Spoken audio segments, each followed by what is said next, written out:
your life strategist, transformation coach, author, and speaker. Just really excited to talk to you today about 7 books that I believe will change your business acumen and essentially your life.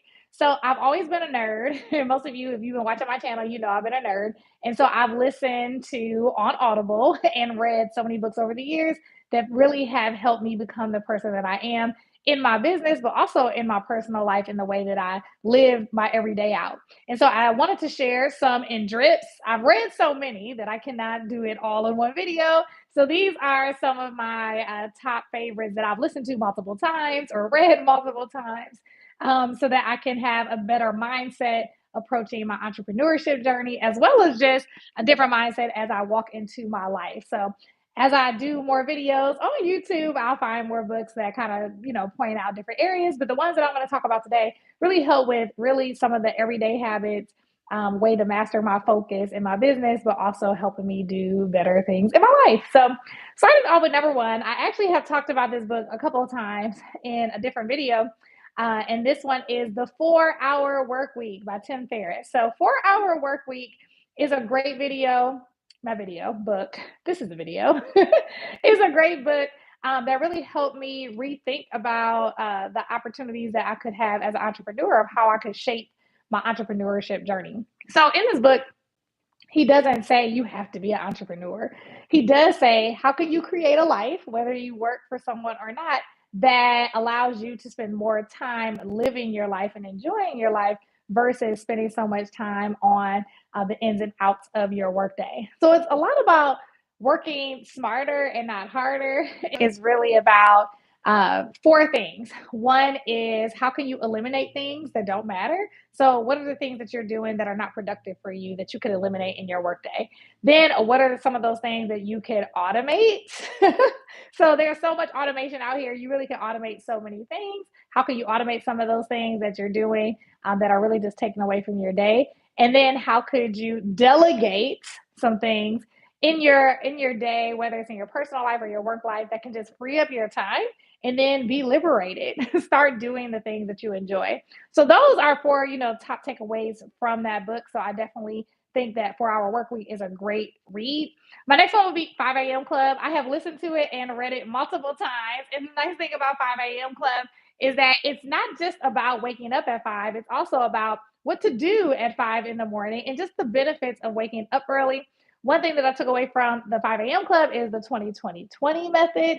And that's just spending 20 minutes in the morning on your body, working out, getting yourself up, getting things moving, and then taking 20 minutes on your mind. And so how can you, from a mind and heart perspective, really kind of realign yourself, spiritually and emotionally? And so that might be meditation, that might be journaling or what have you.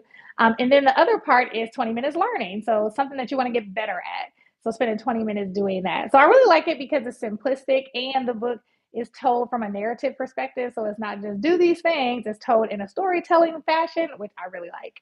My next book would be Untethered Soul. So Untethered Soul really helped me get this mind chatter under control in my mind. And so we know our mind is always talking, always telling us what to do and what not to do. And sometimes it can be a bit frustrating and give us anxiety because this that part of our brain that is fight, flight, or freeze. Things like that are happening because our amygdala is like overloaded with keep us safe, protect us from harm. And so I love Untethered Soul because it really helps you get some techniques on how to quiet that and to live a life not worried about what might go wrong or the pain that may come in life, but to enjoy life and work through those things, really breathing through those things. So Untethered Soul really helped me be more self-aware in that way, whether it was something in my business or in my personal life. So definitely would encourage you to read Untethered Soul.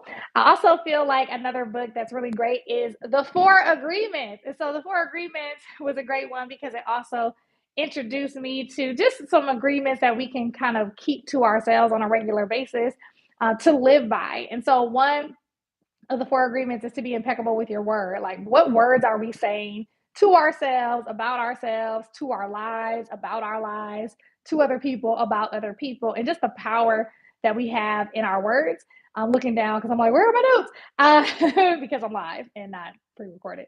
So the other thing is, like, don't take things too personally. Love that one because, sometimes we take so many things personally and it just takes us all the way off. Some of my clients, or even some people that I see in these internet streets, they're like, oh my God, people are not supporting me. And it's like, you know what? Why are we taking those things personally? At the end of the day, when we live in this place of abundance, it doesn't matter if somebody you know isn't supporting you. There are so many people that will be attracted to your product, your service, that may not even know you. And so putting that pressure on the people that we know to serve us as if that is going to make or break our business is really not healthy for us or our relationships.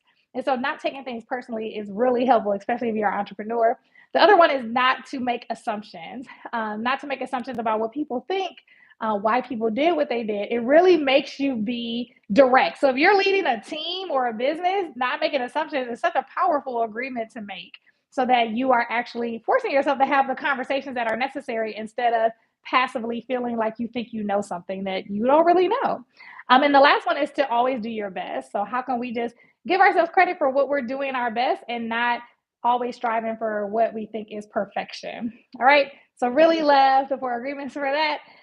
The Big Leap. Love this book. I actually did like a talk back book club, like a mini book club with this a while back. And so I love The Big Leap because it's written by a psychologist, and he talks about how we can get out of our zone of excellence into our zone of genius. And he really goes way back in the Wayback Machine to talk about how in our childhood we have made some glass ceilings for ourselves because of how we scripted ourselves as children, how we've interacted with our parents or our family members. And we've kind of created this world that kind of has limitations on what he would call our zone of genius. So it's a book that really gets you self-aware of like, well, what are those some of those childhood things that I've allowed to come into my adulthood and restrict me in some ways. And really, as we notice them, not judging ourselves, but breathing through it so that we can actually ascend to our genius zone in different areas of our life. So really love that book. That is The Big Leap. The next one is The Alchemist. So this is book number 6 is The Alchemist. Now this is a narrative. I love storytelling. So I've listened to this like once or twice a year on Audible because I really love hearing the story. And honestly, it's a story that you just really pull insights, pull inspiration, pull motivation just from the story of a young man and his journey to find treasure. And so I love, love, love it. I get something different from it every year. And it helps me really appreciate the journey that I'm on in my personal life and my business. Recommend it. I've listened to it multiple times, especially when I feel like I need a little inspiration. I always pull different things from it. So definitely would say read The Alchemist. And then last but not least, of course, I have to talk about my own book because currently I am recording my book for Audible. Yay. It'll be my first Audible book. But Get Your Life Today, 7 Success Hacks for Life Leadership in Business. And in not only writing my first book, but also recording the Audible of my first book, I've been able to dig back into the questions and some of the activities that my book does talk about. And it's been very life changer for me because it's helping me really define my success by my own rules. That's one of the peak things that I talk about, or important things that I talk about in my book, in my opinion, is really how do we define success by our own rules and then allow ourselves to have the confidence to walk it out because we're deciding to live out our success. So if you are interested in my book, that would be one of the things that I think is the best takeaway. It's really deciding so that we can have the confidence to walk out what we desire and defining our success by our own definitions. So I hope this was really helpful to you. If these aren't books that you've read before, go get them. I'll definitely put them in the description box a little later today. And then if you desire to listen to the books and you don't have an Audible subscription, it is your lucky day because in the description box below, I am an affiliate with Audible, so I will get a small commission for this channel. But please take advantage of it if you haven't already and get a free month on me through Audible. Audible has really helped me listen to a lot of books over the past 3 years that I've been using Audible. And so I would suggest if you are like, time constraints and you want to listen to things while you're washing clothes, doing the dishes, all the things, then I would definitely suggest using Audible. So until the next time, go and be great. Can't wait to see you again. And thank you so much for liking, sharing, subscribing, and supporting my channel. Have a great one.